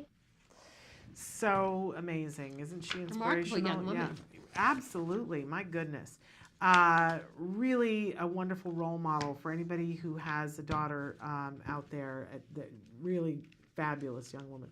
We're going to take a very short break and come back to finish out the show. Stick with us. What is autism? What is autism? What is autism? What is autism? What is autism? What is autism? I've been asking myself that for a very, very long time. Let me think about that one. Trying to just Jeez. Let me think.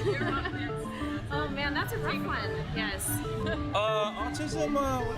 Autism is a neurological disorder that affects many of our kids in different ways. It's a learning disability that affects the cognitive functions of the brain. A lot of people have the misconception that it's a disability, and it's really not. I look at it as like a special gift.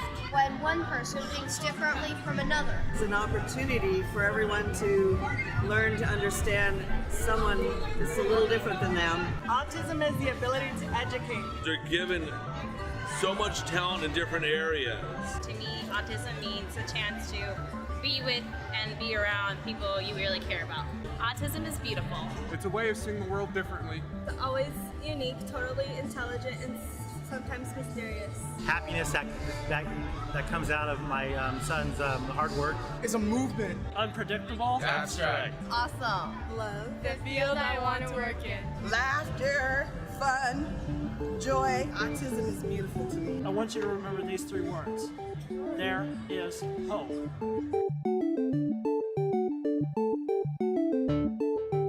And we are back. That was really enjoyable. What an inspirational young woman Haley is. Really inspirational. Now We you had a have some couple of questions that came in. Somebody wrote in and said, my son, aged 14, hums constantly. His voice is so sweet and he hums his own melodious tunes. I have even had some people ask me, where does he learn music or what is he singing? The truth is he hums his own melodious tunes. However, the issue is that he does this almost all of the time. He hums when he's not being attended to. Sometimes he hums even when he's in the middle of answering something or doing something like coloring, writing, talking, taking a bath. Now he has also made a habit of humming when eating food. When asked to stop, he stops for a few seconds and then resumes. However, when asked to sing, he does not sing his melodious tunes. Instead, I have to ask him to sing a song that he has listened to. He loves listening to songs and he chants that song instead of singing. I really think singing could be one of his strengths. Could you please give any suggestions on how to build this strength and how to stop him from doing all the time, especially during eating? Thank you.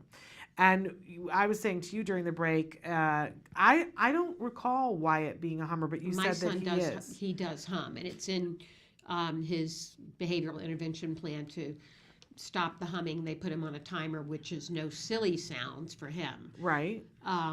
So that's how they deal with the humming. And to extinguish that. Jem hummed, but he did more what they call vocal stereotypy, which humming would go into that category too. He would make these little high-pitched noises that were like R2-D2 noises, and they were all the time. And sometimes it would make me nuts. And we tried a bunch of different things, and that's really, with behaviors like that are usually they're automatically reinforced behaviors. There's something about it that feels good. And if you're somebody that has head things, like you're overstimulated or understimulated in your head, like in your sinuses or just on your hair, it feels good to hum. It does. Like if you have a cold, hum, and it helps to drain your sinuses. There is something that feels good about that. The thing that stuck, and we tried a bunch of different things, but the thing that stuck was when they asked him, they taught him to, and then would ask him to do the humming, still do the humming, but do it in his head, not vocally. And it took him a little while to learn how to do that. They helped him to visualize it. And then once he knew that he could get that whenever he wanted, and that it didn't bother anybody else, he was relieved. He was like, oh, I can still do it. I just don't have to vibrate my throat. So I offer that up as a solution. For the humming. But we tried like 25 different things before that. And so each one works differently with a different kid, but keep trying. We're out of time. Tomorrow, oh, we're not here tomorrow. What am I saying? We're back next Wednesday. Okay. And so until then, have a wonderful, for those of you that celebrate Memorial Day, give your kiddos a hug from me. And yourselves a hug from me. Bye-bye. Bye-bye. For now.